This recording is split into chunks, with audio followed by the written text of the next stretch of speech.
মানিক নস্কর, তোমরা আসবে, রানা মণ্ডল মঞ্চে আসবে। এদের প্রত্যেককে আমাদের সম্মানীয় উত্তরীয় পরিয়ে আমরা বরণ করে নিচ্ছি এবং এই কাজটা আমি আমার সহ সম্পাদক গৌরচন্দ্র গায়কে করতে বলছি। এক এক করে প্রত্যেককে আমরা সম্মানীয় উত্তরীয় তাদের পরিয়ে দিচ্ছি।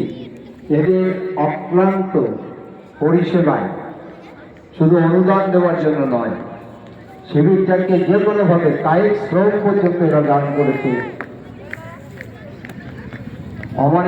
অমানুষিক পরিশ্রম, ভোর 5টা থেকে রাত্রি 12টা 1টা পর্যন্ত বেরিয়ে যায় এরা এই কাজগুলি করে চলেছে আমাদের সঙ্গে, যাদের নিয়ে গর্বিত। কারণ এদের মধ্যে কেউ শিক্ষার্থী ছিল, ক্রমে ক্রমে সংগঠনের আজকে এই দায়িত্বে এসে পৌঁছেছে।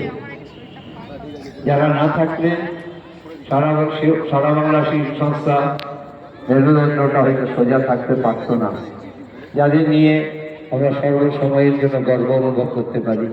সেই সমস্ত প্রশিক্ষক প্রশিক্ষিকা সদস্যা কর্মী ভাই বোন মঞ্চে দাঁড়িয়েছে, তাদের গলায় এই স্মারক সম্মান আমরা তুলে দিতে পারছি। আরেকজন মানুষ নেই আমাদের সঙ্গে, সে হচ্ছে দীপক